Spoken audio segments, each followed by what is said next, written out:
Hi, I'm David Freestone. I've just finished a sports history and culture MA at Cambridge University, and I'm working full time on the Silverstone Motorsport World project. But just not sure how familiar everyone is with Silverstone. So Silverstone sort of seems the home of British motorsport.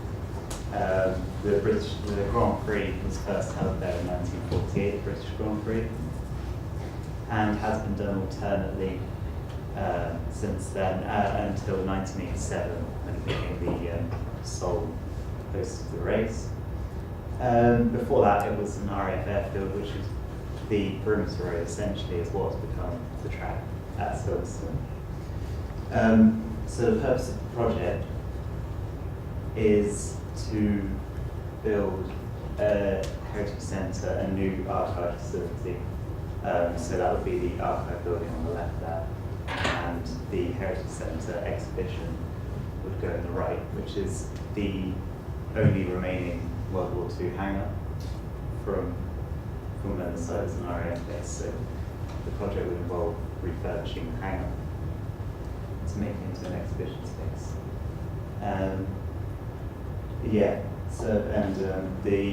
This exhibition and archive stuff is based on the BRDC archive, the British Racing Drivers Club archive. So the club itself is a group of that's sort of like the elite of British racing drivers. There's some quite high criteria to join. It's about 800 members. You can also be a member of, like, an engineer or seem to have given outstanding contribution to British motorsport, and it's essentially their archive that is going to form the basis of the new exhibition centre. So the BRDC do own Silverstone Circuit. They first took the lease in 1952 and bought the freehold in 1970. So the reason that the archive facility is going to be quite an important part of the project is currently the BRDC archive is held in BRDC farmhouse, which is somewhere to work. It's the most multi-functional place I've ever been. On the left here on the bottom, that is a boardroom.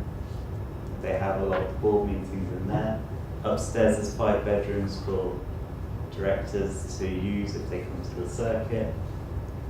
And there's also a kitchen around the back that is used at Grand Prix time. It has to feed about 150 temporary staff that come to work for the British Grand Prix. So it's obviously not an ideal place to keep your archive collection in this house, essentially, which is why that's such a key part of it. And also the collection, I'd say it's quite important for motorsport history. There aren't that many collections out there in Britain based purely on motorsport, and a lot of them are quite inaccessible. It's quite hard to get hold of, so it'd be really important to make this one that's based on the biggest club and circuit to make it more available to people. And also, just on top of that, the project will be including an oral history, creating an oral history database, sort of interviewing drivers, marshals, organisers, local people, anyone who has sort of memories from the circuit. Okay, so I thought one of the most interesting things to have come from the project so far is the survey that was undertaken at the British Grand Prix in 2015. This is because, as has been mentioned in Justine Riley's sort of PhD work, that sport is often overlooked in heritage venues and museums, and at the same time, sport can be used to engage audiences that might not necessarily come to a heritage venue. So I think to have the survey that occurred at the British Grand Prix is interesting because it's potentially talking to people that might not usually engage with heritage. The survey was done. There was essentially a they had a pitch in the main fan area of the British Grand Prix, and just spoke to people who were coming past. They spoke to over 1,000 people over the weekend and took 109 written surveys. Firstly, the most positive thing for us is that 89% of people answering the survey were very interested in visiting the new Heritage Centre when it was completed on a race day, and 75% were interested in visiting, making a specific visit to Silverstone to come visit the Heritage Centre, which is always positive. And there was a lot of positive reaction to the idea of having the non-motorsport history of the site included in the exhibition. So a lot of the pre-motorsport history, the RAF stuff, medievals, and some of the Bronze Age findings. People were quite interested in that, which is really positive. One of the really striking things that came from it was that 92% of people that were spoken to were completely unaware that there was an archive at the circuit based on the circuit's history.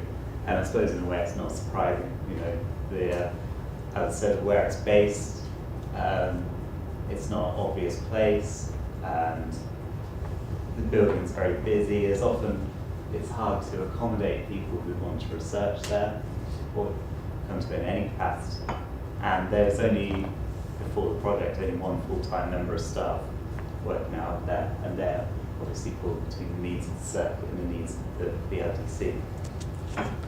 But what was exciting was that 62% of people did say that they were interested in using or interacting with the archive collection.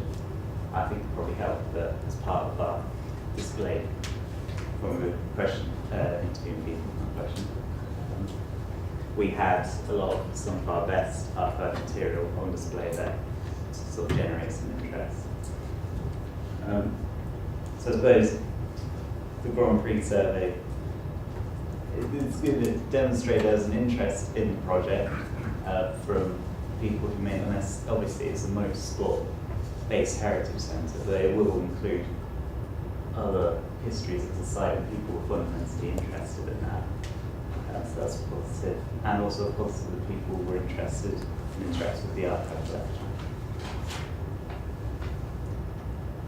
Okay, so the next thing we're going to talk about is the BRDC Heritage App. So the Heritage App is slightly separate from the project itself, as BRDC were approached by a developer who had been given Heritage Lottery funding and by the Heritage App. This was a year or so ago. And so this is slightly separate from the project. We do want to advance it alongside the project.